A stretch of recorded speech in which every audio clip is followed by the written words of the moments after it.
Welcome back to Call Me By Your Game, the podcast where I, your host, Connor McCabe, bring on a guest to hear from them about a meaningful or memorable video game from a particular window in their life. This is a podcast about what makes video games special to different people and why. A little bit of housekeeping up top is that anything that my guest or I plug today on the show, you're going to be able to find a gorgeous link in the show notes. So if you hear about someone's social media that you want to follow or another podcast that you just can't wait to hear, if you're wondering how to find those things instead of searching them yourself, whether you are watching on YouTube or listening on your favorite podcast catcher, if you scroll down and look at the episode details, you're going to find some gorgeous links made by yours truly.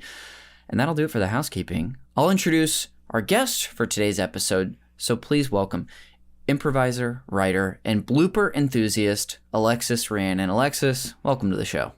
Hi, thank you so much for having me. Thank you for also pointing out my blooper enthusiasm. That's really important. You're so welcome. I was like, okay, what's one fun detail outside of some, regular description that I could give of you? And I'm like, I've recently learned that you are an absolute enthusiast of all sorts of bloopers. Is there a way you would categorize it? Maybe like newsreel bloopers news or bloopers. YouTube? Yeah. Mm-hmm. Yeah, real ones, no. It's news bloopers. That's where it's at. An old-timey game show blooper, maybe, but oh yes, news bloopers refresh themselves over time. There's new ones being made, whereas old-timey game show bloopers, it's a limited amount, The factory is always churning from that's what the news continues to give us. Yes. That's incredible. It even just starting this conversation too, I know this is a bit of like an inside joke that we're enjoying, sort of, or inside information based on a trip that we took with some friends recently. But do you also happen to be, or did you at one point enjoy like bloopers on like DVDs or something like that? Oh yeah, absolutely. Yeah. I think that's one of the lost arts of media is like you'd finish a movie and then you'd watch the bloopers, especially a comedy. It was kind of like known that you were going to get a little bit of that, and that's gone away. Even like Bug's Life, they went out of their way to make bloopers, and that is one of the best. That's maybe my favorite Pixar movie is the Bug's Life bloopers. Is that Pixar? We hope. Yeah, it is Pixar. Yeah, great. I think it's Pixar's second feature film after the original Toy Story, I believe. Whoa. Yeah. And then maybe it was Toy Story 2. I don't need to worry about the chronology of the Pixar films. However, I had to know, and that's lovely. It's another lost, something that we sort of lost in this age of almost DVDs. Exclusive digital media. Yes. And going away from DVDs. So do you own a DVD in your apartment or a Blu-ray? Player or? I guess like any movie, any disc. I have them like secreted away. I have like one or two that are just like, what am I going to do with this? But I have no way to play it. I'm sure I do. It's just like, that's actually none of my business. It's like how to play media in this day and age is none of my business. Other people, I have people to take care of that for me, That's great. Yeah. You've got friends who can. Exactly. Yeah. You have friends who could do that. I can help you with that because as you probably know from being at me and Amanda's place, I'm a physical media hoarder. I've started us with a very long tangent just because of the bloopers discussion, but I'm glad we got into it. Yeah. Alexis, I know you primarily because we became familiar through the UCB theater, like the majority of the guests on this podcast. We met way back in the year 2019 when we both were placed on separate teams on Herald. I would say rival teams even. And even if no one else knew, you and I knew. We're going down. Head to head. Every show, I pick out my enemy on the other team and say, I have to do better than Connor tonight. Yes, you made it hard for me. Hey, you know what? As did you to me. But it's just, I guess it's not Herald Night if you don't have some rivalry or like... Yeah, some secret vendetta against the loveliest person you've ever met. Yeah, why would it wouldn't be fun to just be, supportive and cordial to everyone. And doing make-em-ups with your friends. Yeah. Yeah, it's not a place for fun and joy. So that's when we would have met. And I also was placed on a team with your now fiance, Teo Yang, a very familiar face on this podcast and our bonuses. But I would say, which is probably fair, you can correct me if I'm wrong, is that our friendship really kicked off when we got placed on the same team in 2023 on a little team called XOXO, and then the rest. May I call it history? You may. Okay. Absolutely. You may call it all history. Yeah, that was kind of a bright spot in my Herald career, is getting put on a team with you. You were such a great teammate. Dude. Obsessed, on my wavelength, also really good at the admin, as nobody should be surprised by. Just like reliable, about it, game for anything. Just kind of an A+ teammate, I would say. Thank you.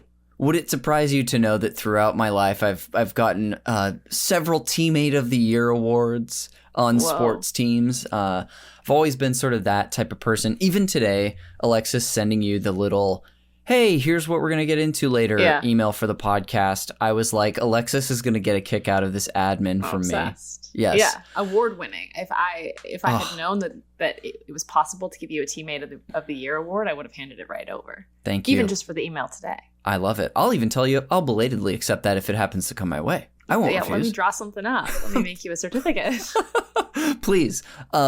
So, I mean, yeah, that's when we got to know each other really well. I mean, we've talked about it before. I've talked about it with anyone whose ear that I could bend. I think, is that the phrase? Yeah, that's right. Okay. It's old-timey, but it is right. There we go. I was insecure if it was bend or lend, but bend. I think both. Yeah. Okay. I got the affirmation, so I'm just going to run with it. Yeah. Anybody that I can tell, I'm just, just sharing how great, not just great of a teammate you were in all of that, and so supportive and helpful in just basically making that a two-man show. It's so helpful in any group setting, group project setting, to have somebody else who's going to assist with that stuff and take things on their own. But also just as a player, Alexis, I mean, the video viewers will see I'm doing the Italian, what would you even say this? I almost called it emoji. This is a hand gesture I'm doing. He's doing an Italian emoji. Yeah. The pointed finger chef going like meatballs. Yes, I am picturing meatballs as I do it. Dude, couldn't have asked for a better teammate, and just one of the most lights out players on Herald Night. You, my friend, we had a fun year. It came to an end, but hey, that year was great.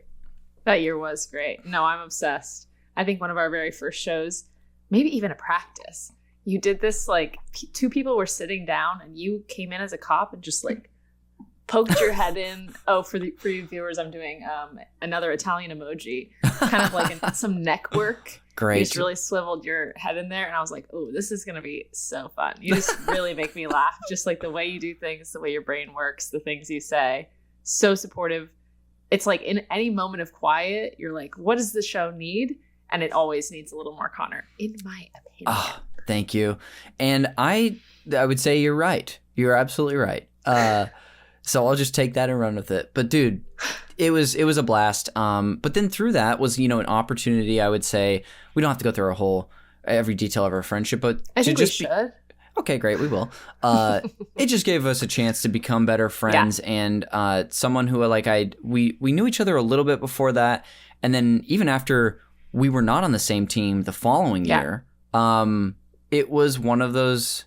This happens sometimes in life. There's plenty of people I really like and enjoy throughout my life, but you were an easy person to make an effort to still be friends with outside of being on a team. So kind of catches us up to now. That's I don't know if you had any addendums or anything. Do I have any addendums?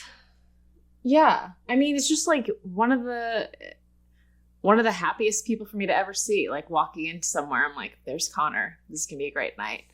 I did have something in my brain. What was it? Once we weren't on a team anymore. Oh, it's like once I've been in your apartment, you kind of can't get rid of me. It's like I've poked around in there and made myself comfortable because we used to rehearse at Connor's apartment. Yes. Once that, you've really allowed the parasite into your life, and then it'll be difficult to get rid of me at that point. There's no cure for this parasite. Not one. That's right. Well, like rabies. Yay! And I've always, I just so we have it on the record, I have always considered you to be the rabies of friends, for sure. Yeah. And I mean that in the best way. Thank you. There's no other way to take it. thinking about just the apartment too. I'm like, oh my gosh, you got to come over soon. I know we were going to do a game night soon. This is a huge tangent, but you got to come over soon because we've made some slight tweaks. Things are coming together. New couch on the way. So whoa, that's exciting. Anyway, Alexis, that is a long-winded way for me to share how we're familiar with each other and how we become good friends over the last few years. But what do you want to share with the listener about yourself? Who are you? And is there anything you feel like plugging while we're here? Yes. What I'll share about myself. I'm from Portland, Oregon originally, which I think is a big part of my vibe. So it's important to mention. Have been outside before, have camped. I want people to know that. Huge. I can sleep outside. Then I spent some time in New York. Also very relevant to my vibe. That's where I learned how to be. Can I swear on this pod? You can cuss. Can I cuss? That's where I learned to be a huge B word. Also very important to my vibe, and started UCB out there. And then came out here to LA, and I don't know what LA has taught me yet. This is where I learned to maybe be more relaxed. Maybe it's all coming together here. Like it's all maybe this is your dimension is just being rounded out personality wise by whatever. Maybe we'll run with the instinct you had, the relaxed. Yeah, maybe that's still my aspirational goal, is to learn how to relax here. But yeah, I write for my work, which means I don't write for my personal life anymore, which is a big bummer that I'm sure a lot of writers are familiar with. Then I do some performing stuff. Actually, I do write a little bit of comedy stuff, or I pitch for Dropout. Amazing. So anything that you've liked on Game Changer or Make Some Noise probably wasn't me, but we can assume it's all me, you know? Yeah, hell yeah. You were in the vicinity when one of those pitches was thrown out there. I send them my ideas, and then I find out at the same time as everybody whether any of them got used. So, I do that. I really enjoy the show Survivor. That's another big part of my personality. Huge. I used to really like running, and then I got plantar fasciitis, which I've made a huge part of my personality. Ooh, brutal. Yeah. But yeah, in general, I just love where I am right now. I think LA is a lot about community for me, where it's like I hear an idea and I'm like, well, let's do that. Mm-hmm. Just this past weekend, had met someone on one of the new Lloyd teams, and we were all chatting about things we missed. Well, this is kind of game relevant, actually. Oh. We were talking about the Wii, and he happens to own a Wii, and he's like, we should like have a Wii day where we play Wii and we play like Rock Band or Guitar Hero. And I was like, yeah, let's all get our phones out and let's put that on the calendar. Yes. And we did it this past weekend. That's kind of my vibe. It's just like, dude, let's do it. We can be doing fun things all the time. Does anybody know that?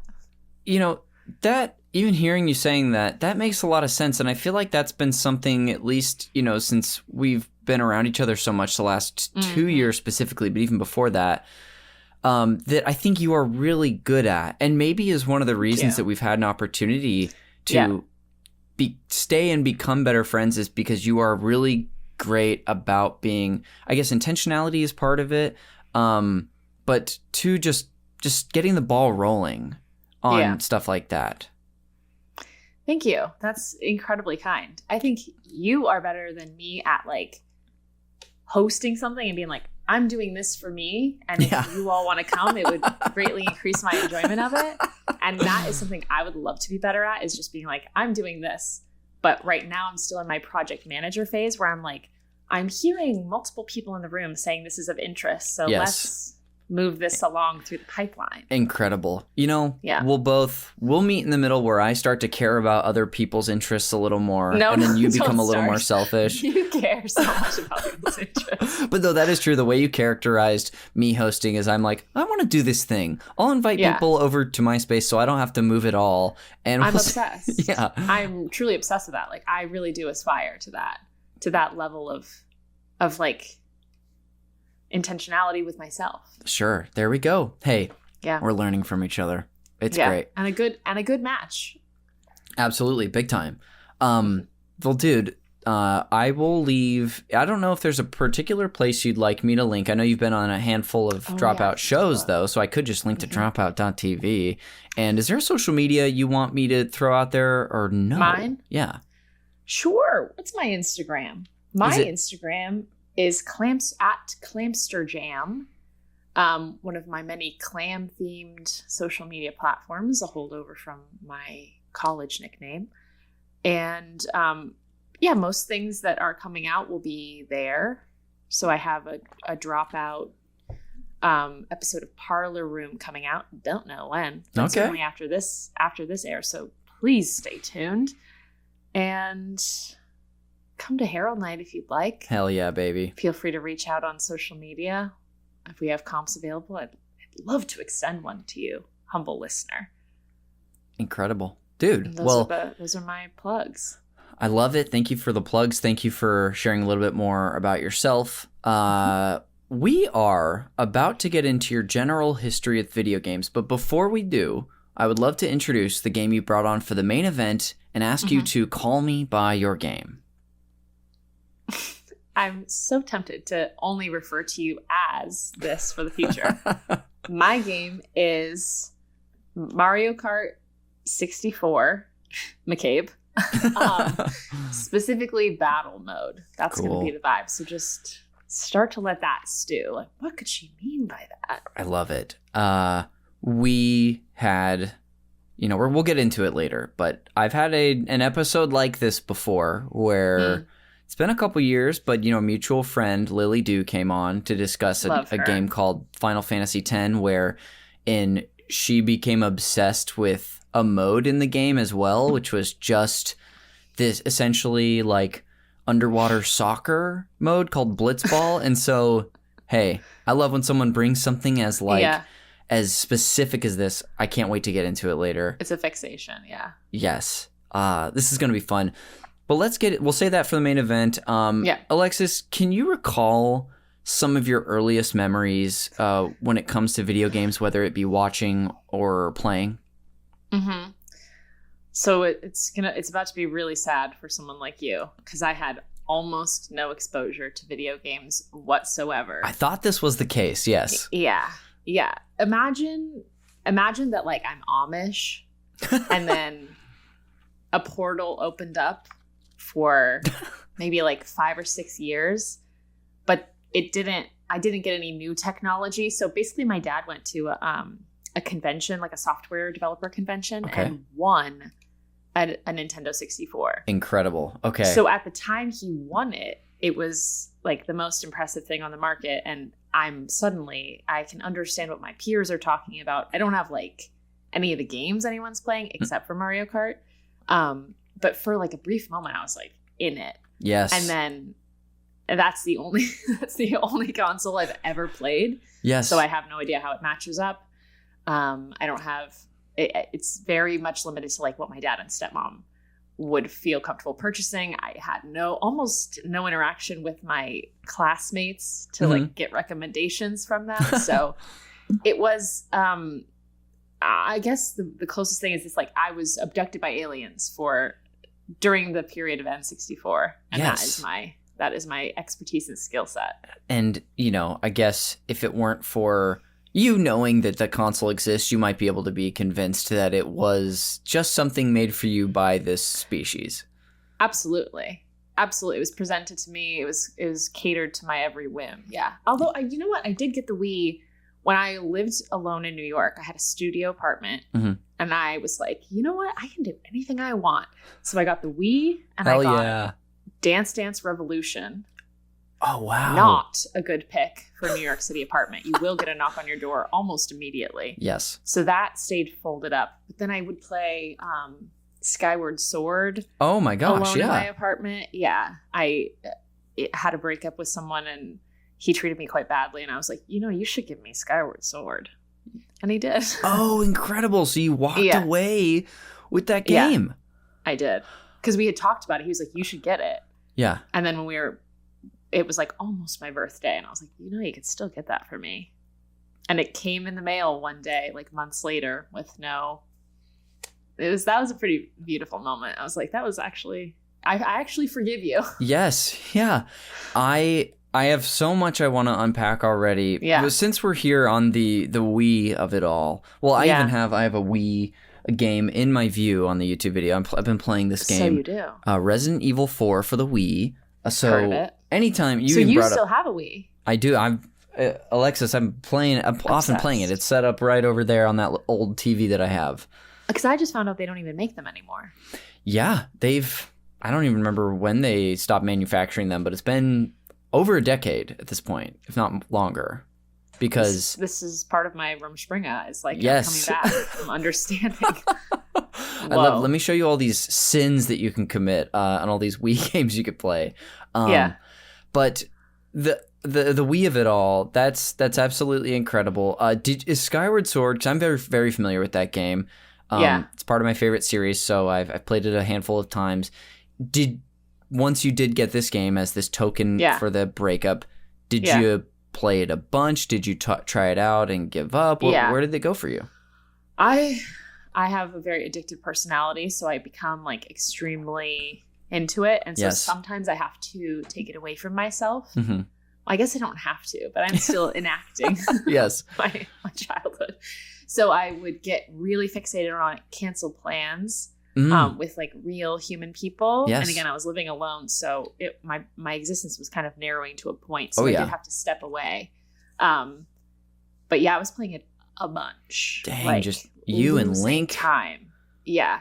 And again, not very good at video games because I really like dip in and out.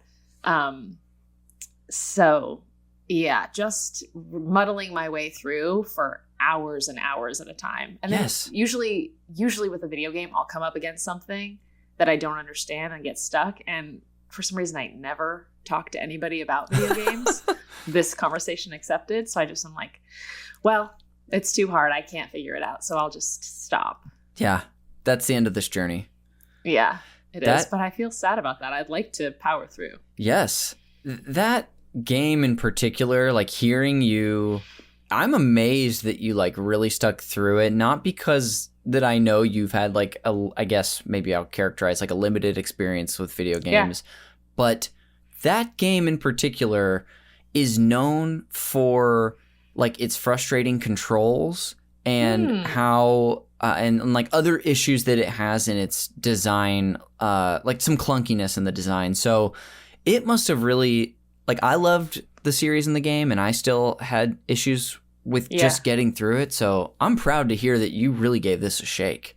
I fully did, because I got to that point and then I was like, I must have done something wrong. Then I started completely over and then got to that point again. I was like, okay, it's not for me to understand. Is it such a distant memory that you can't remember what the context was of this, or is any of it there? I think I want to say it was mushroom related. Okay. Like some world with tall mushrooms in it. Yeah. And I also, another one of my very few failings is that I don't have maps in my head. I don't spatially, it's tough for me. So I would get like lost and not understand where I needed to be. And those open world games are a little overwhelming for me. Mm-hmm. I love, what's the most recent Zelda? Breath of the Wild. I love Breath of the Wild, but I did stop that as well because I'm like, I can go anywhere. Yes. Do I have to? Oh, I'm remembering this now. This was the year when we were on XOXO together. Tears of the Kingdom came out. Is that the one you're talking about? Sure is. The one where did you build machines and stuff? Well, I didn't enjoy building machines, so I didn't do that. And then it became necessary for me to go under the earth. Oh, and I was like, that's scary. And I can like die from touching goo. Mm-hmm. And it started to get really scary. And then even the little huts where you learn a new skill were getting like above my understanding. Yes. And I can't even remember what platform that was, but I wasn't the only person using it. So like Teo would need the Switch. Yeah. Yes. The Switch belonged to Teo. So sometimes the Switch would not be available. And I'd be like, I think... Well, I remember a couple of things about your relationship with this game, because it's coming back. I remember seeing Teo the weekend that game had come out, Mm-hmm. And I think I had asked at a friend's birthday, I think I was like, hey, are you playing Tears of the Kingdom? Did you get it? And I think he was like, Alexis is at home playing this game right now. Yes, because I had to get a head start. I was like, you can start playing the game on this day. Like, let me try to get it. And then, I mean, he's just like so much better at video games than I am. So it's like, I see the way it's meant to be played and I'm like, well, I'm an idiot. Yeah. I can't do that. The other thing that I remember is we were in a practice over here back when we used to practice where I live. And there was in a scene, the base reality you were establishing was like that you were either you or your scene partner were Link, and Link was getting hurt because he didn't have the warm clothing on because the temperature would affect you in that game. And I remember because I knew exactly what you were talking about. Yes. And I was like, I can't believe someone is initiating a Zelda scene and it's not me. And you're not in it. Yeah. Yes, but I remember that happening as well. That's another problem with that game is that I didn't totally understand that I probably needed the warm clothes.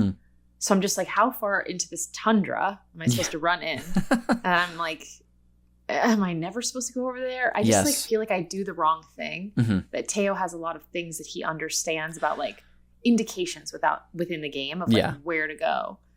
This is true with Split Fiction, which we're playing right now too. Oh, nice. Where I'm like, where are you going? And he's like, it just feels like the game wants me to go this way. Sure. I don't have that instinct. So I can waste a lot of time like making a stew, like trying to make a potion and not understanding.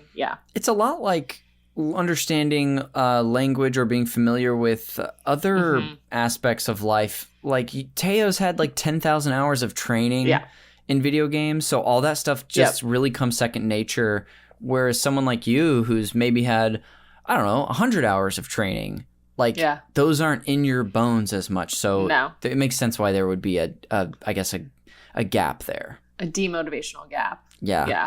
Where I'm like, oh, okay, I live with an Olympian. I don't want to play like pick up whatever. What am I going to go jog? Play. Yeah. Like exactly. That's great. I have a couple more questions with you about some past stuff you were referring to. I know that obviously Mario Kart 64 was the big one for you. Do you remember having any other games on the N64? Yeah. Yoshi's World, Yoshi's something. Yoshi's Story. Yes. Had that. Donkey Kong 64. Had that. Maybe Diddy Kong Racing. Yes.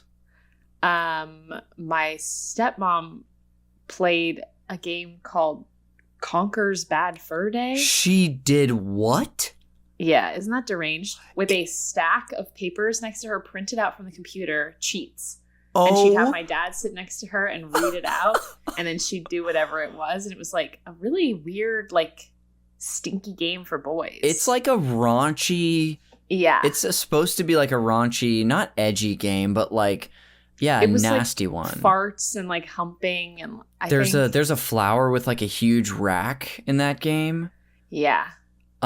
There's an enemy called the. I haven't played it, but I'm so familiar with it. There's an enemy called the Mighty Pooh, which is just a giant piece of shit. And it hops around, I think, and like leaves. Yeah, I can't remember if it leaves streaks or if I'm thinking about Mr. Hanky. Isn't that wild? Yes, that your stepmom was playing this game. This is unlike anything I've heard on the show. Yeah. And we had, what else? We had Ocarina of Time. Oh, great. Yeah. I'm sure we had a few others, but those were like the classics where it would be like on the rotation. But my stepmom is extremely, she gets really fixated as well. Yes. So she's on Ox. It's like that we're doing it. She's on it, and I'm like sitting watching. That's so funny. And it was like my earliest memories of being like, well, you're far ahead of where I'd be in the game. Sure. So why don't you just do it? Yeah. But yeah. I wonder what that was for her. Like, did she consume? It's for both of us. I was going down another path of like, does she consume other nasty content, or is that her one outlet? She's like a land use lawyer, so she deals with like very dry stuff, in her like work life, and she's like works constantly and was highly available to clients. She was working like 7 days a week. Oh my gosh. So I think she would come home and just want to absolutely shut her brain off. Conquer was the answer. Conquer's bad for a day. She found it herself. I should ask her how that came across her desk, because she played Myst as well. Oh, actually. Okay, yeah. She loved Myst. Mm-hmm. So she was kind of a gamer, I guess. Of all games, Conquer's bad for a day is like one of the funniest answers you could have had, that you could have told me that she was into. Yeah. Yeah. You truly wouldn't believe it. Like, she's an absolute like dynamo as a lawyer, and she's playing this like horny little like squirrel like running around. Amazing. I got a couple more questions for you in this segment of the show. The first of which, I know you said growing up that you weren't exactly like chatting with friends at school about what they played and getting wrecks, but did you ever go to a friend's house, could be at a younger age or later, and play a game or see something you'd never seen before? Connor, you're going to cry. No. Is that the saddest thing you've ever heard? It's a little sad. Yeah. I was kept under lock and key, unfortunately. Oh my gosh. So like when you say that, you mean you weren't really like going over to other people's houses sort of thing? Yeah. And I didn't, this was at my dad's place. That was the only place that the console was, and I saw him like one weekend a month. So okay. And I didn't have any friends in the city that he lived in. It's not the city I lived in. So and then in Portland, I wasn't really allowed to go to anybody's house. Dang. Bummer. Yeah. But that makes sense why you had very limited experiences like that. But it's so I'm glad that there was a window for you in some way. Yeah, a little bit of Zumbinis, a little bit of like The Sims. Yes. The Sims I'm also not allowed to have. Yeah. Did you have a family computer at a house? Is that how you played these? Yes, I had. What was I doing? There was my dad. Again, my dad's like a software developer, so there was a family computer there that I could use, and then my mom was a technical writer, so she had a computer also. Like it was, I think I got a computer like kind of early on because I inherited like her old one. Oh, sure. So maybe I couldn't play The Sims on that though. I remember playing The Sims on like a laptop at college. Okay, cool. Yeah. That's great. Speaking of which, that's where I kind of wanted to go next was, between your, I guess the Wii was kind of that time because you were living in New York, but are there any other experiences you want to touch on during this segment, whether it be something else you played on the Wii or your laptop gaming? What is the freaking Wii U? The Wii U, not the Switch that's out now, but the one before it? Yes. Well, I certainly don't know the chronology. Yeah. But my first indie team in New York, it was called Frank and Gary. And two of the people on it were dating. So they lived together. They were huge gamers. Oh my gosh. And they would have some of the team over and we would play Wii U. And my God, I would cry laughing playing some of those games. There's one where it's like a ghost comes and grabs you, where like if you have the Wii U, you are the ghost. You can like see where everybody's going. You know all this. I can tell you exactly what you're talking about. Tell me what I'm talking about. This is a game. This is from a larger game called Nintendo Land, which was a game that you had a bunch of mini games like this that you could do. And the one you're referring to is a Luigi's Mansion mini game. Where most of you, I think, have flashlights, and one of you is the scary ghost. I think the person with the gamepad is the ghost. Is the scary ghost, because they can see where everybody is, and we are all communicating about what we're experiencing with our controllers. With the, like, Rumble Pack, I want to call it, because that's from the N64, that's from N64 age. And then my friend Janet was also on this team, and she's somehow worse at video games than me, but in such a delightful way where she feels her controller vibrating and she's screaming in like actual terror. We are all like crying, laughing, trying to like figure out we're like, where are you? And like, how close are they? Yes. Just constantly getting dragged off by the ghosts. And we played maybe Overcooked, if that was on that. Maybe that. And then there was one where someone played as two people and they would come like knock you down and you drop all your like eggs or something. I don't know which one that was. That could have been another Nintendo Land I think it had to be well. Nintendo Land. Yeah. But yeah, my friend Patrick, who was on this team, it was Patrick and Caitlin were the big gamers. And my friend Patrick was so good at video games. Like I used to joke his eyes must go in two different directions because he could run both characters at the same time. Where I would think I was like, oh, I'm killing it. And then one of them is just like going into a wall doing nothing. Yes. But I loved the Wii U. The Wii U truly reignited my joy for video games. I love that. If you ever want to look at one, I've got one here, as you probably could have guessed. I would love that. We can even play some Luigi's Mansion. You know who happens to be... I'm just going to look at it and not play. Who? Well, someone who he's threatened to come on and talk about. It's funny, kind of like you talking about just one little thing in a game. Yeah. Is that Drew, Amanda's brother, has talked about wanting to come on and talk about Luigi's Mansion because he got really sucked into it one family vacation or something they took. I'm obsessed with that. Yeah. That is, to me, extremely relatable. Yes. We'll have to get him involved too when we do that. But my last question for you is kind of leading, but it's about your more recent history with gaming. I know that you've at least played one of the Golden Idol games in the past year or so. Would you like to highlight that game or another recent experience you haven't brought up yet? Yeah, no, I loved Golden Idol.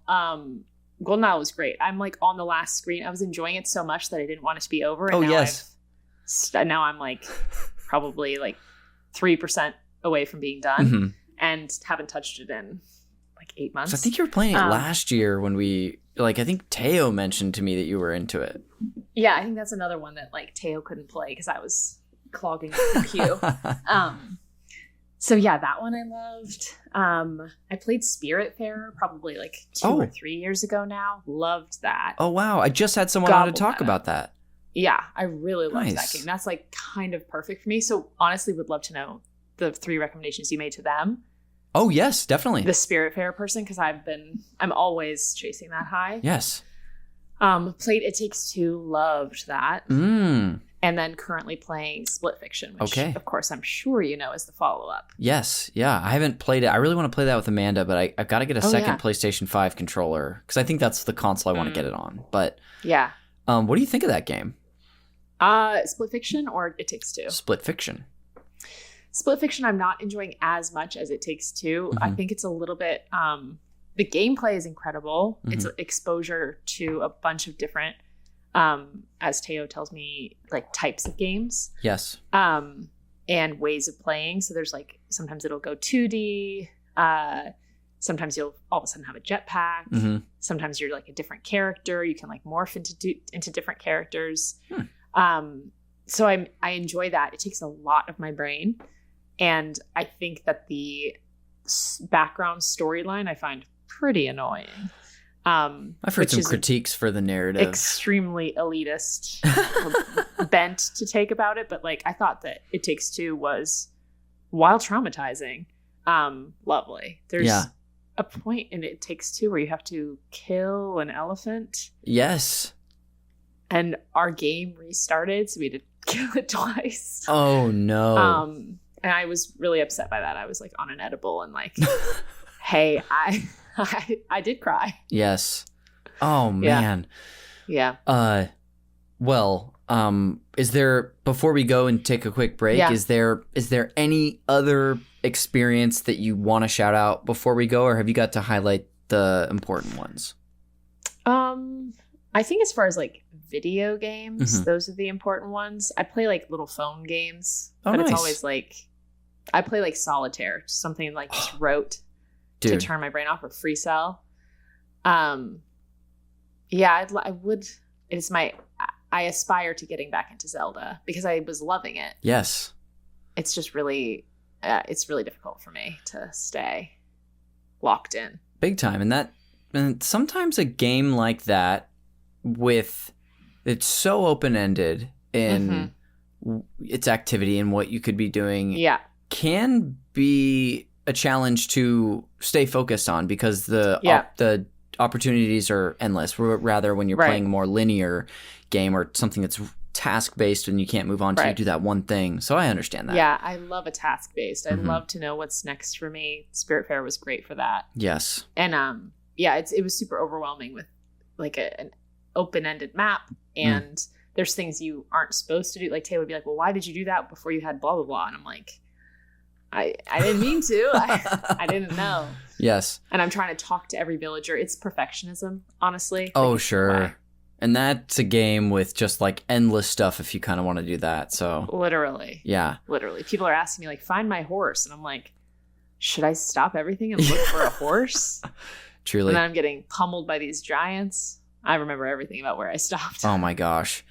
Well, Alexis, thank you for diving into your history with games. See, even I mean this I don't mean this to sound condescending, but even someone like yourself, even me, like, someone to talk to. Yeah, I know. Has so many entertaining like little blips in your history of gaming that like I love to ask these questions. So probably even were you able to share more than you would have guessed today?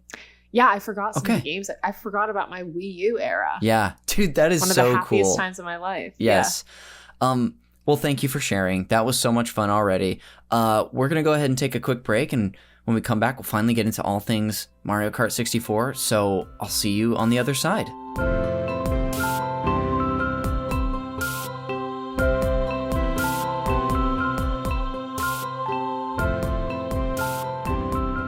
Welcome back to Call Me By Your Game. Connor McCabe returning to the mic with Alexis Rhiannon. Alexis, welcome back. Thank you. I went to the bathroom. Excuse me? I went to the bathroom. Oh, how was it? A nice relief. That we can only ever hope for that. Incredible. How was your break? Mine was great. I looked at my cat, I refilled my water, and I checked my cell phone. Had almost nothing exciting, and that's okay. Almost nothing, so something exciting. I did get one picture from Amanda from her little Yosemite trip, which was fun. So brilliant. That was what it kept it from being completely unexciting. There was something exciting. Perfect. Well, now that we're back here for the main event, we're finally going to get into all things Mario Kart 64. And before we hear from you on your personal experience, like I told you, I'm going to do a little table setting. If you want to jump in, by the way, I've got like some basic facts and context for this game. But if you're like, ooh, Connor, it's important to say that... Imagine I know one thing. It would be shocking. That gives me all I need to know. Yeah. But without further ado, I'll monologue for a few paragraphs. Love it. Mario Kart 64 is a kart racing game developed and published by Nintendo for the Nintendo 64. It is the second installment in the Mario Kart franchise and was originally released in Japan on December 14th, 1996, and in North America the following February. Mario Kart 64 expanded on its Super Nintendo predecessor by including new game modes, tracks, voice acting, and most importantly, could be played by up to 4 players in the multiplayer modes. Before this, the original Mario Kart on the Super Nintendo, that console only has it only has 2 controller jacks. You could get what they call the multi-tap, where you could, some games allowed for 4-player, but I'm 99% sure Mario Kart on the Super Nintendo was not one of those. Whoa. So, 4-player mode was a thing on this game. It introduced features such as the battle mode, items like the blue shell, and was the first 3D game in the series. Mario Kart 64 was the second best-selling title on the N64 with over 9.8 million units sold on the original console. It also received praise from players and critics upon release. What's the first? The best-selling, I bet it's Super Mario 64. Oh, I did play that too. Because that was also, I love that game. That was a launch title. Game. Let's see.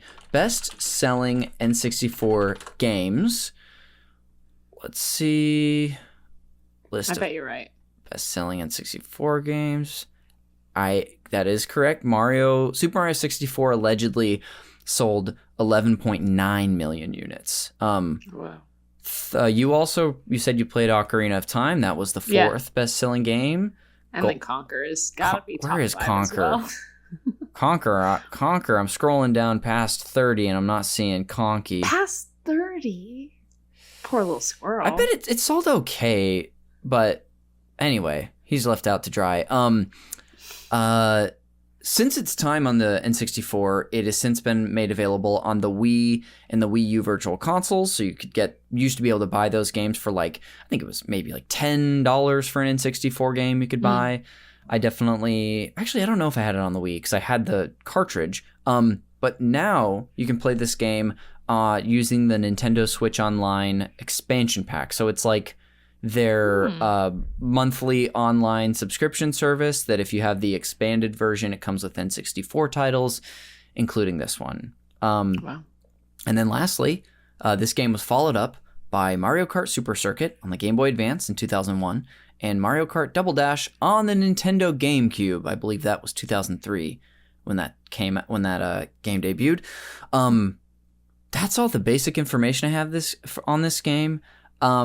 But I wanted to share one thing that I meant to share with you much earlier on the show before we get into your time, is that it's not uncommon to bring back games that I've discussed with other guests on the show. I do that because A, who cares? And B, everyone's experience with the game is going to be different. So, and this is a game that we covered once on the show on episode, I just looked it up today, episode 57, with guest Arisha Skidmore Williams, our former teammate, both of us when we were on XOXO. And current Angel.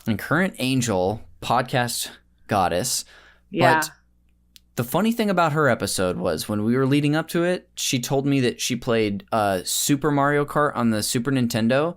And as we get into the episode and we get to this point where we're talking about her history with it, she starts describing the Nintendo 64 and very specific stuff about this game. And I was like, wait a second, Arisha, I think you're talking about a different game. And so it was a hilarious reveal, kind of a classic Arisha thing of like, just so many silly quirks. And so that came up. And I had everything was prepared based on the Super Nintendo game, like the fun facts and the recommendations. So anyway, shout out to Arisha. That's so funny. But I was also thought it was cute that, like, you know, someone we both have a connection with is the person who talked about it before. Also, easily could have happened to me. I'm here talking about like some of the games I played. Don't even know the names of them. The follow-ups that you talked about, the Mario Kart follow-ups, never touched this stuff. Never heard of them. Wouldn't have believed those were even consoles. There's a reason that now if I'm talking to someone who isn't very specific on, I'm talking about this game, I have many times like taken a screenshot of like cover art and sent it and been like, are you talking about this one? Is this her? Yeah.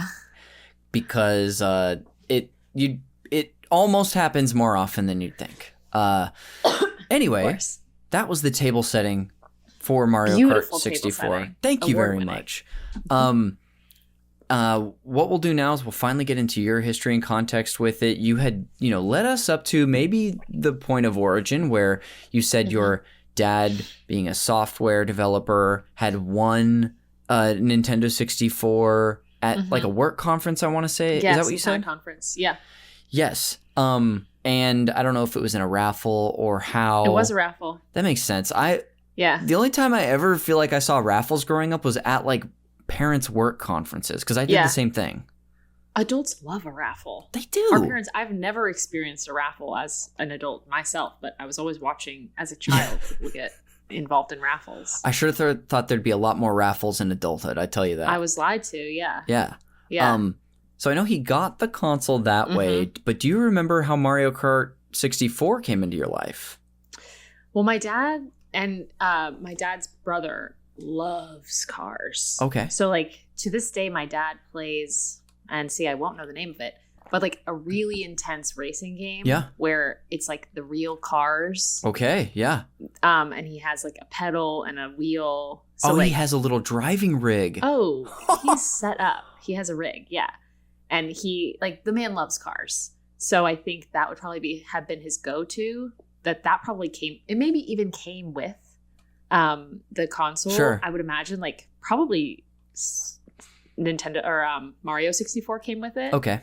And And then maybe even Mario Kart too. Mm-hmm. And then it was just kind of about him doing research to see what he would like. And my stepmom too being like, let's get this. But Mario Kart is just like a perfect fit for him because he loves racing games.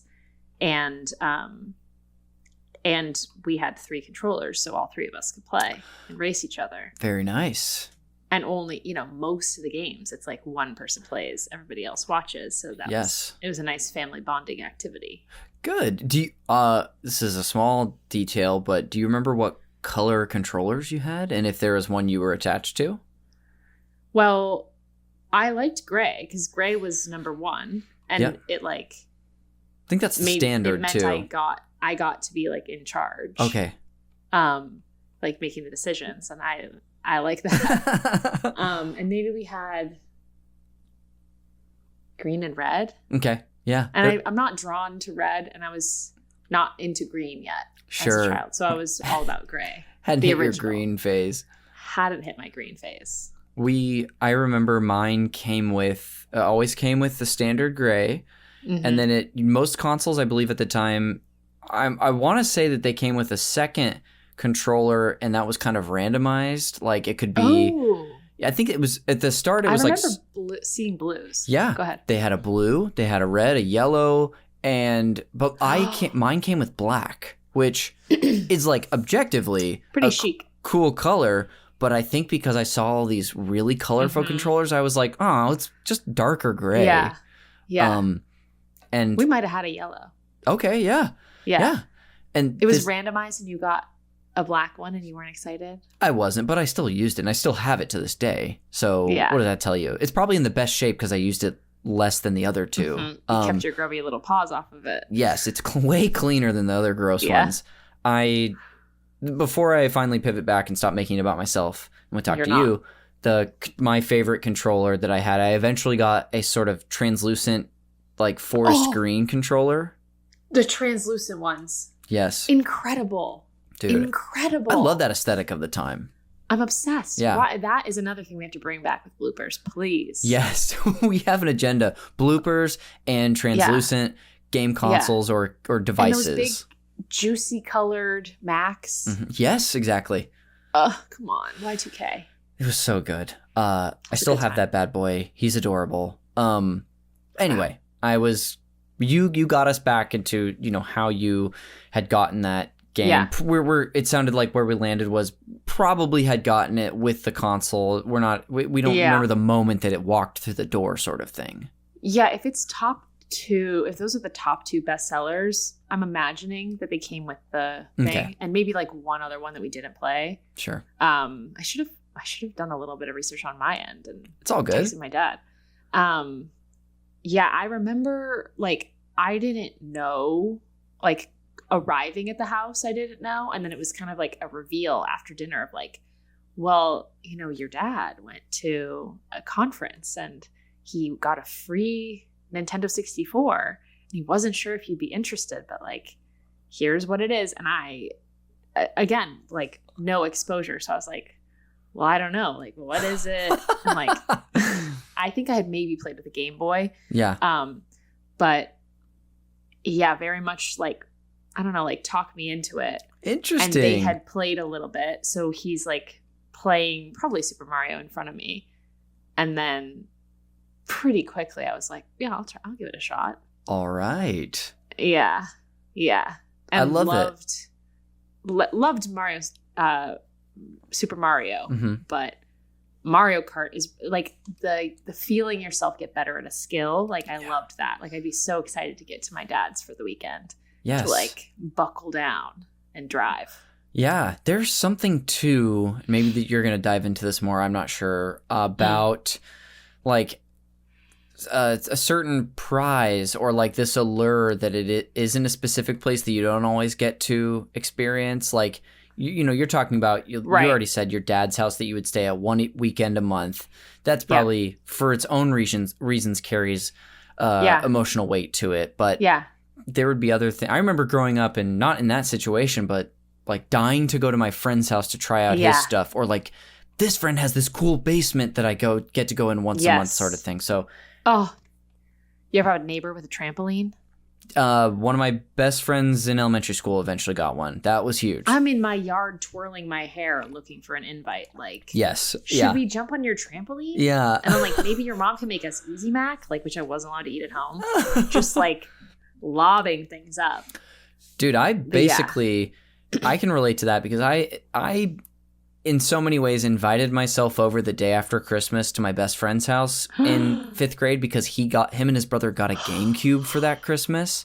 Wow. And I was like, oh, we should hang out tomorrow. Should I come over? Yeah, whose house should we hang right. at? Literally. So I can relate to that, but well, that's to this day that's so me where I'm like, I don't have any consoles. Mm-hmm. Like no console is I don't own anything.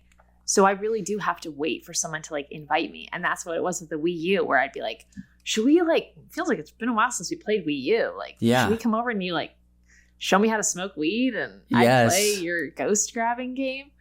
It really is like, invite me into the world of the game. Please, I want to go where the game lives. Yes. I love it. You were even sort of getting us into a discussion about the growth of those skills playing Mario Kart 64. Like, what do you remember about that when you look back? Oh, I mean, this is going to become like extremely like only child coded because like I said, my stepmom worked a ton.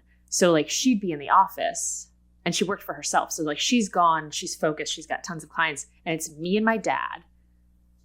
And you can't just race all day. Like you could, but that's not fun for me. We kind of would always be inventing our own games. That's right. We invented a bunch of games called like Stair Ball, which is like an in-person game where I try to throw a ball down the stairs past my dad. You know, it was a sad childhood, but lovely times. Yes. And then, so after a while we get bored of just racing each other. Cause again, my dad is like a lot better than me. He's like, he knows how to drive cars and I'm still a child at this point. So then we would start to kind of like investigate the limits of the AI, like the computer driven cars. So we would, don't restart now. Do not restart. Your computer's threatening to restart. My computer is threatening me at gunpoint. So we would try to see like what happens if one player is first and one player is last. Like, can I lose the game? But I have to, like, we want to be first and 12th and see what happens. Sure. Like, so we would give ourselves and each other these challenges. And try to see like if we could manipulate like what prize we were gonna get. Like I loved those blue turtle shells. Those were a real blast. Tried to see like what the limits of the game were. So he'd be driving by on a course. Like we'd look at the little course thing and see like, okay, he's right over there. Can my blue turtle shell travel that way, or my red turtle shell? So trying to do that. Yeah. All these like little things, and then that's where battle mode really popped off. Yes. Is because it's fun to like go at your opponent, but it's even more fun to work together to explore the limits of, for example, how many green shells can you get in the lower area of the thing? Just like, and you have a place, because of course it's not up to you what you get from the little rainbow cubes. So it's like, I have bananas again. You have like a banana dumping ground. Oh my gosh. Like, be careful. I left a bunch of bananas over there. Yeah. And then it's like, how long can you avoid the traps that you're setting? Because sometimes a green turtle shell can come up from the bottom and knock you up because there's ramps. I can't remember the name of the course that we liked in particular, but it was like the blocky one. Yeah, I know what one you're referring to by visuals at least.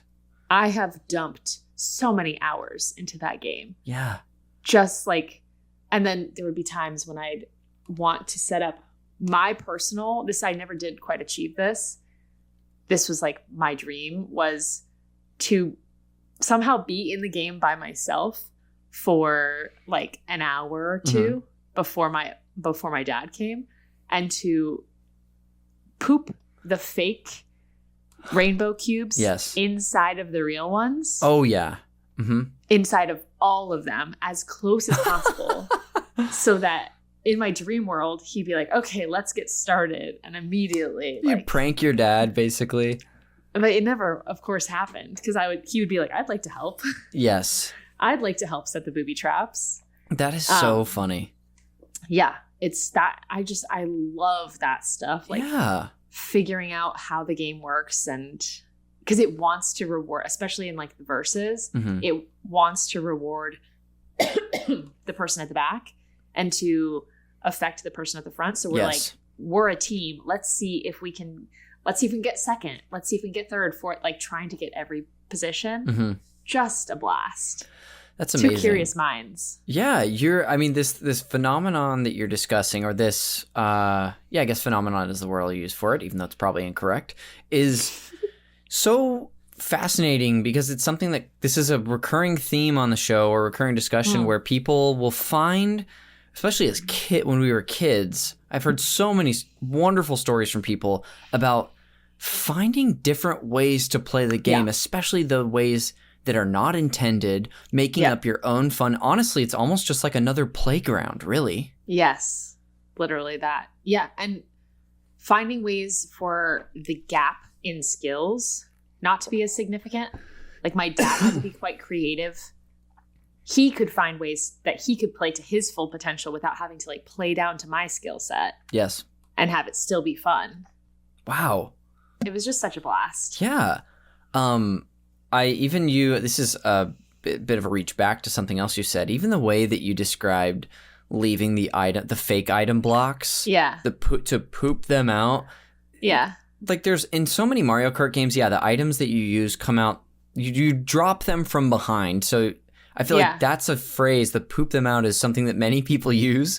But this game in particular has a little sound effect that goes like, whack, when you do drop stuff. So that's not exactly a poop noise, but it's close enough to where it's hard not to think about that. Oh, yeah. I forgot about that. Like all the characters have little noises. So those are kind of my dad and I are both like this, where we sort of make new names for the things around us and like absorb vocabulary from the world.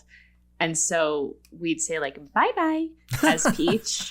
And wah, wah, wah, wah, wah, wah. Yes. As like, I think Wario does that. Uh-huh. I'm gonna win. So that terminology has really like leaked into our vernacular and still stayed there to this day. It's so charming. This era especially of games where voice acting was more of a regular thing, even though this wasn't like, it's not like we're hearing back and forth dialogue, we're hearing a lot of sound effects. Yeah. The N64 era in particular has so many games that stick out in my head with these memorable lines or sound effects. Like the ones there's so many from this game in particular that are also ingrained in my brain. Yeah. Let's go.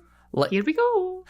I'm thinking of the one of when you use the lightning bolt item and then the little noise that plays afterwards where it's like a twinkling. It's like diddly, diddly, diddly, diddly, diddly. That I don't know if that makes any sense. Little, like, no, I know exactly what you mean. Yeah. And then, when you're so small and you're like, I hope no one runs into me. Don't flatten me or whatever. Please don't flatten me. And then the way that you come up, like, it's so nostalgic and so fun. Like every element, they didn't miss any opportunities to do fun stuff. I just had such a blast in that world. It's so great. Did you have a character that you like to use most often? I love Yoshi. I like a lightweight driver person. My dad would usually be Peach. Cool. Which is fun. And my stepmom liked to be one of the big boys. Like, I think she liked to be like Donkey Kong. Ooh, yeah. DK. That's what he would say. She'd like to run people off the road, which is fun. Amazing. But even Luigi and Mario were like a little harder to turn. I love an agile, like I love to hop. I never really got into, what's it called? Not skidding, but. Drifting. Drifting. Yeah. Yeah. It was a little beyond my skill set. I'm like, I don't want to do all that. Yes. But I love to hop. That's that. I forget that I think, no, they had it in the previous game, but that's the game where I learned how to use those mechanics, the hopping to avoid an item or jump over something really quick if you have the space, or drifting. we've gotten into so many fun details already of like your memory playing that game and what you would do. I want to start to steer us into a little more contextual discussion. I want to start by doing some scene painting. Can you paint for me the room where your N64 was set up and give me some good details from that place? Yeah, so this is my stepmom's house that my dad moved into. It's carpeted. She actually like designed and built it herself. Wow. Incredible, or like had it built. So there's like a very steep driveway, so steep that when you look out the window on the first floor, you see the driveway, and that's to our left. We're seeing the like family computer and the dining room by the front window that was never used. Okay. Didn't use the dining table. Then we enter like the open concept living room where there's 2 chairs up front, like, and those were cycled out as time passed, but always like a rocking chair, like a comfy, tattered, well-loved chair. Okay. And I would always be sitting on the right. And then there was like a little table in between the 2 chairs where you could have like a little snack. And then there was like the back row, which was like pretty much for the viewing audience. Okay. And also in between the 2 chairs, that's where my stepmom Liz's stack of papers would be. Yes. Which are cheats for whatever game she's working through. It's like fat stack. Yes. Of like step by step, which I at the time was like, that's cheating. And now I'm like, that's clearly what I need as someone who's stopping in games and not getting the full enjoyment. Like, yes, someone should tell me what to do. And there's also a lot of plants in this room. And then to our right, there's a little balcony that looks out on the mountains of Bend, Oregon. Just like a lovely room. That sounds nice. Yeah. And then the TV in front, which is on a bureau that had the family movies in it. Maybe there was a stereo somewhere. Yeah, probably to the left. Okay. Was a stereo. It's a little fuzzy. Yeah, but what was on the left, but I was really focused up front. Of course, eye on the prize. Yeah. I mean, that was still very descriptive, especially it can be a challenge sometimes when we're discussing these locations so far back, but that gives me such a good idea of the feeling. I love the like layered seating to snack table, vitally important. Incredibly. So now that we're kind of there, what you've talked about a little bit of like life context stuff. So whether it be broad or specific memories, what comes to mind from this time in your life that you feel like discussing today?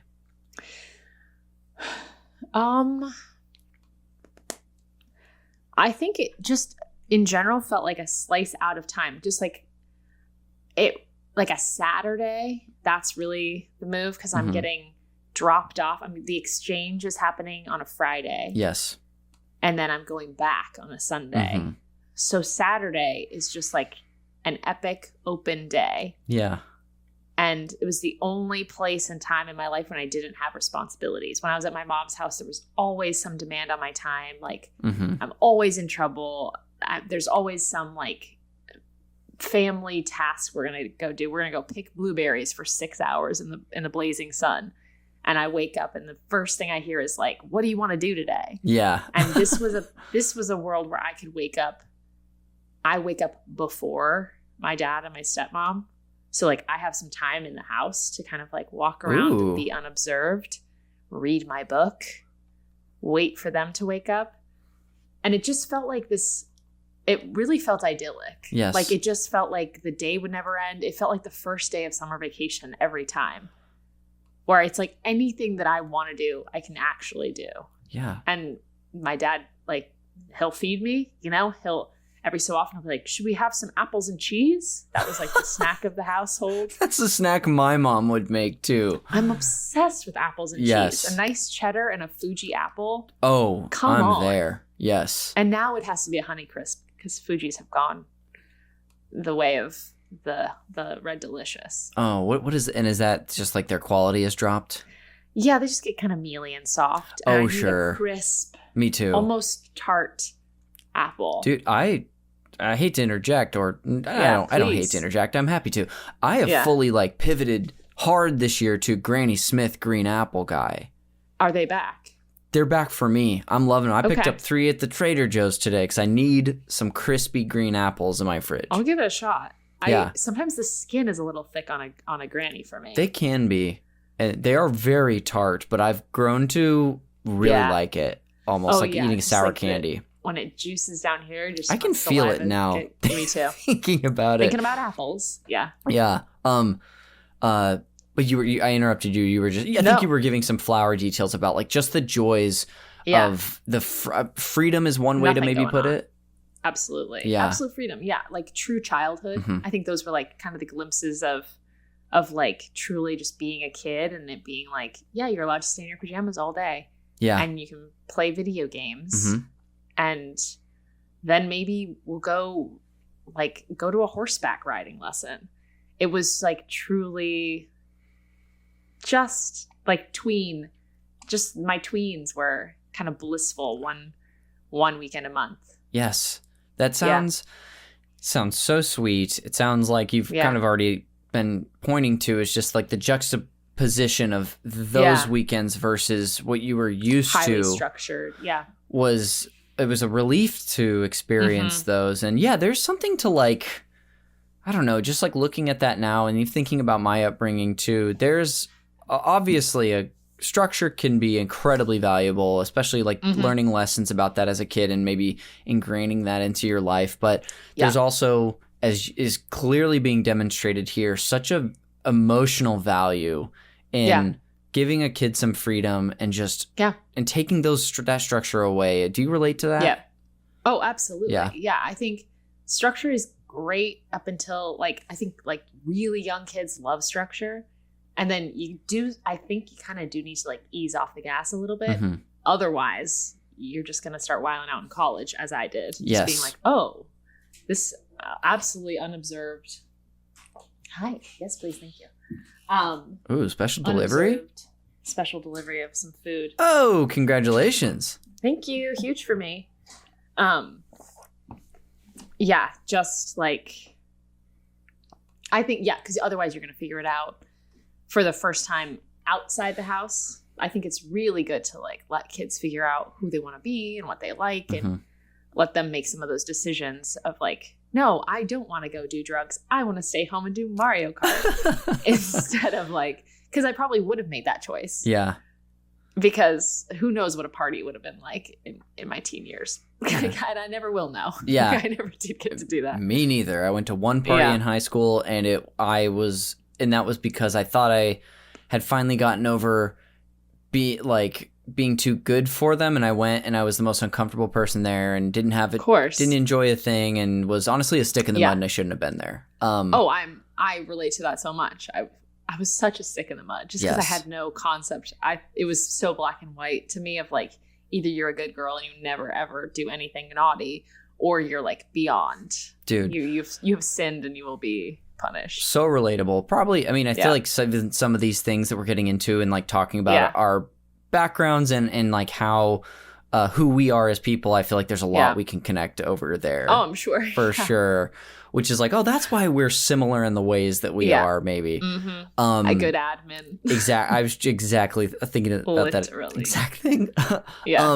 That's incredible. Do you remember so these were like your tween years as well. Yeah. Do you have any specific memories of like days that happened when you were over there or big moments, or is it more of a general landscape? Pastiche. Yeah. Is it more of that for you at this point? Yeah, I think it is a pastiche for me. It is like, they all kind of like, because it was universally so lovely, they all do really blend together in that way it just was like a lovely safe space. And if this game isn't fun, we can put it on another one. And my dad's like eager to do whatever I want to do because I'm just here for a day. So I'm like queen for a day. Yes. In a way that is not the way it is when it's your birthday and everyone's looking at you and you have to make the decisions. But just like so interested in what I might like to do next. So it was just suffused.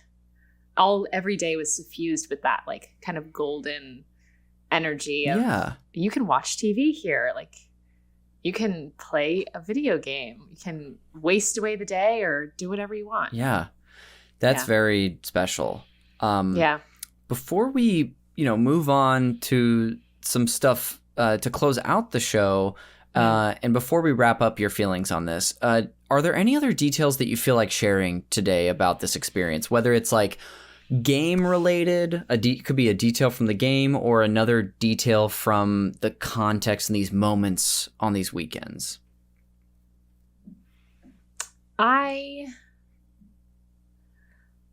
Maybe I'll share that it was like it was a fun way for me to kind of figure out my comedy a little bit. Okay. Because the way when people are playing a video game, it's a kind of uniquely safe situation to make fun of them because it's like their life isn't at stake. When you're like, what are you doing? Yes. Like it's not about them. Yeah. It's not like personality based. And it's okay to be bad at a video game because it's low stakes. So my stepmom would drive like this. Physically moving the controller around. Yes. And I remember like enjoying that and like making fun of, but like laughing with her. Yes. And that was honestly a really good way for me to kind of stretch into there being ways to be funny without it being at someone's expense. That you're like, if you can do like an impression of someone that is accurate and not mean-spirited, yes, everybody's going to laugh, including the person that you're doing the impression of, because they're going to feel so seen. Yes. And understood and be like, is that what I look like?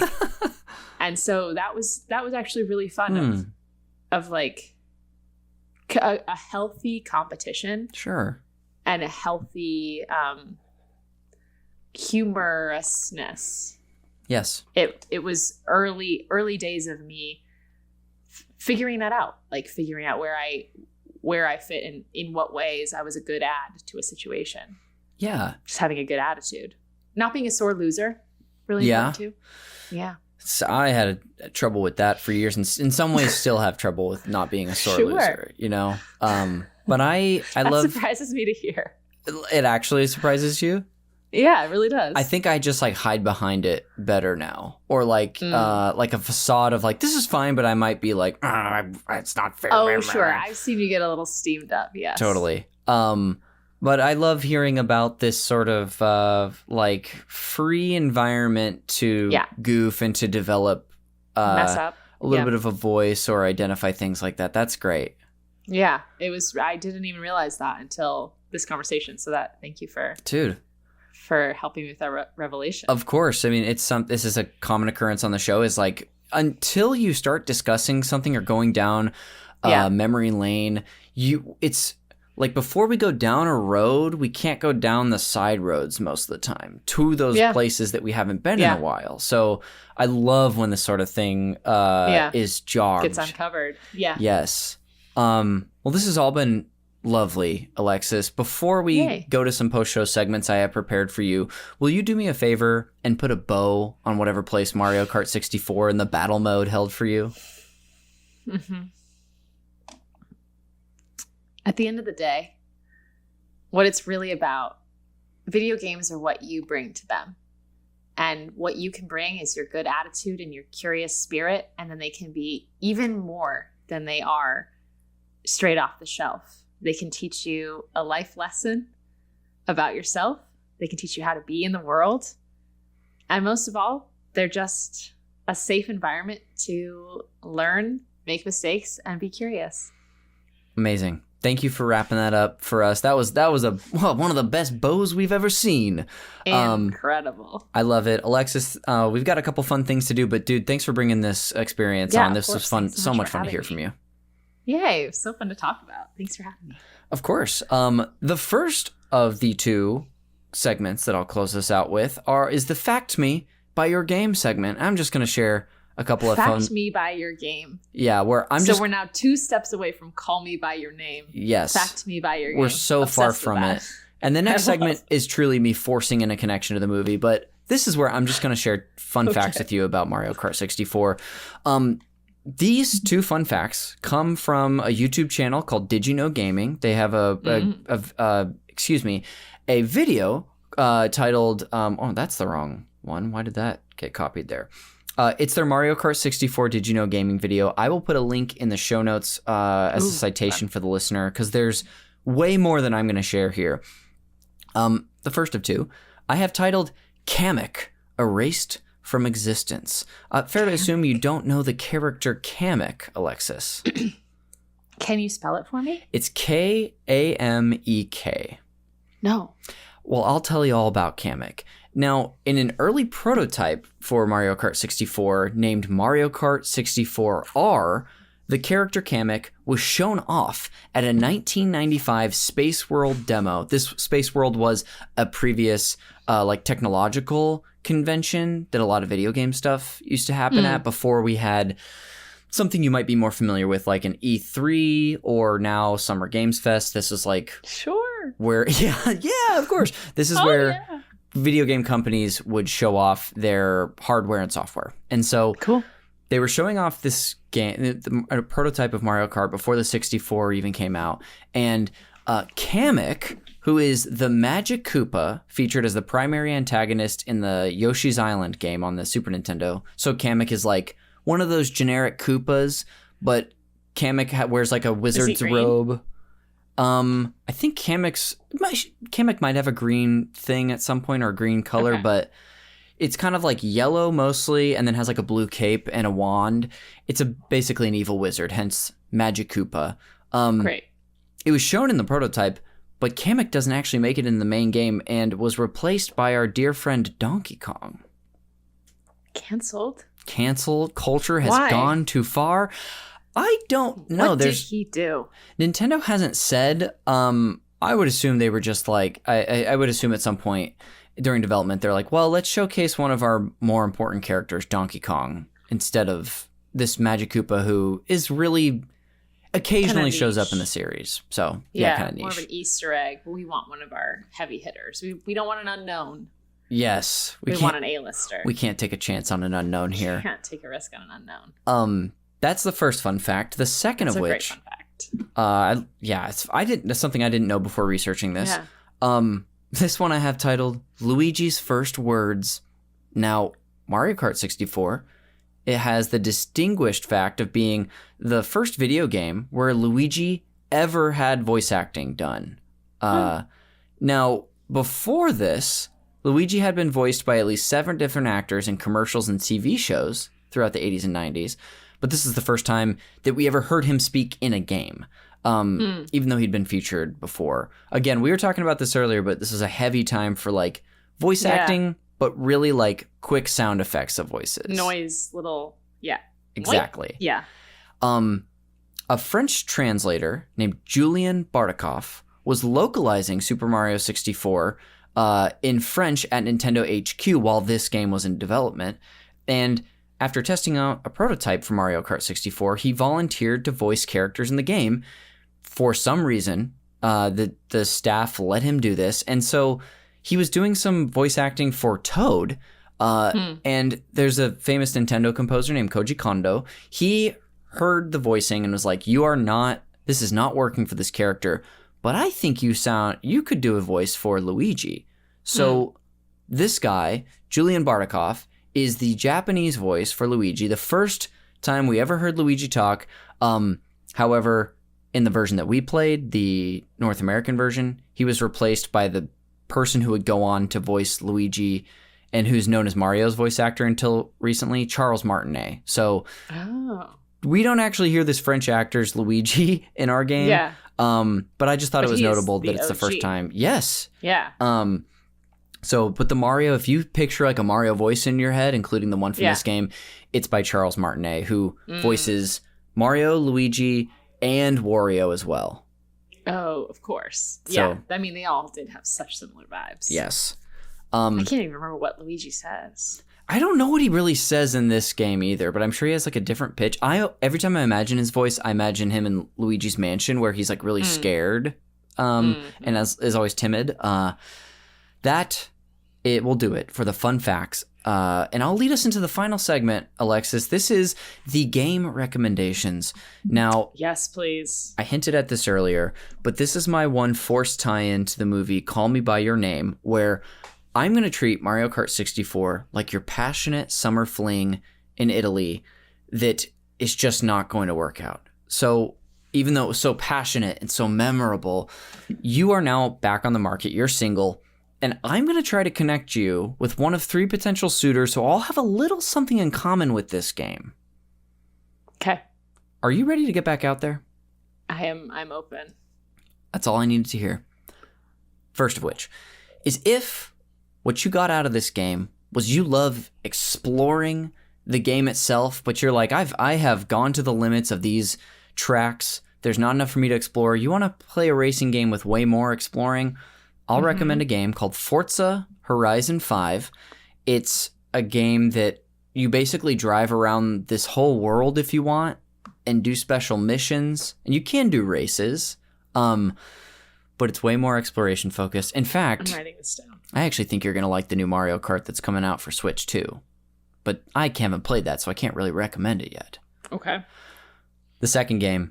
And this I did know, but I said if you care, all you care about is the battle mode. That's all you care about.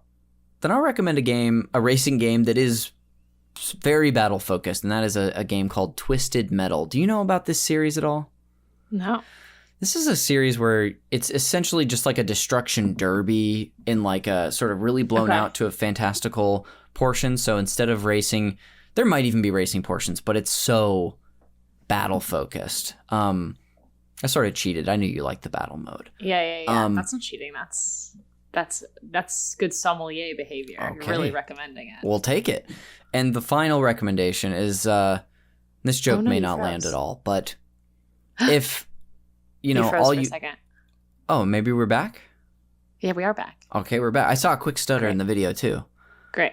The final recommendation is if Alexis, when you're playing Mario Kart, you're like, I'm sick of karts.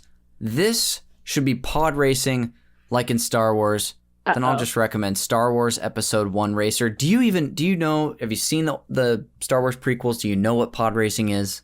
I do know what pod racing is. That was, movies. Some movies did slip through the cracks. Okay. My mom did love Star Wars, so we did see those in theaters on the re-release. Did you know that they made, you saw in the re-release too. That's sick. Yeah. Yeah. Did you know that they made a game that is purely it's like a pod racing video game on its own on the N64? I think I have heard that, yeah. It's incredible. It's actually a really good racing game despite being, from a movie that was heavily made fun of. Yeah. And it's mostly my silly recommendation. So to recap these, we have Forza Horizon 5, Twisted Metal, and Star Wars Episode 1 Racer. That'll do it for the Rex, and that'll actually bring us to the conclusion of the podcast. So before we go and plug whatever we want, again, like we did earlier, Alexis, thank you for coming on the show. This is so much fun having you. My pleasure. Yeah. My plugs, they remain the same. Keep an eye out for my Parlor Room episode coming out sometime this spring. I can't even say what game we play. That's how exciting it is. I'm my lips are sealed. So yeah, keep an eye on that. And I perform with the team Dance Club Remix at UCB. So feel free to come to Herald Night there. Hell yeah. I'll put a link to your next show. So when this comes out, it'll probably be a couple weeks, maybe 2 weeks, because you perform next week when this comes out, so it'll probably be a couple weeks out, I think. Yes. Yeah. So that'll be perfect. It'll give people time to get their affairs in order and get it clear their Monday nights. Clear your schedule, yes. Awesome. Well, thanks for plugging that stuff. I'll just close us out with a series of plugs of my own. The cover art and anything that Alexis just plugged or I plugged, there will be a link in the show notes. But the cover art for this podcast is done by Glenn J. You can check him out on Instagram, his Instagram will be in a link in the show notes. The show is produced, edited, and the original music that you hear throughout is done by Jeremy Schmidt. If you'd like to thank him for the work he puts into this podcast, you should listen to his Video Games, a Comedy Show. It's available wherever you get your podcasts.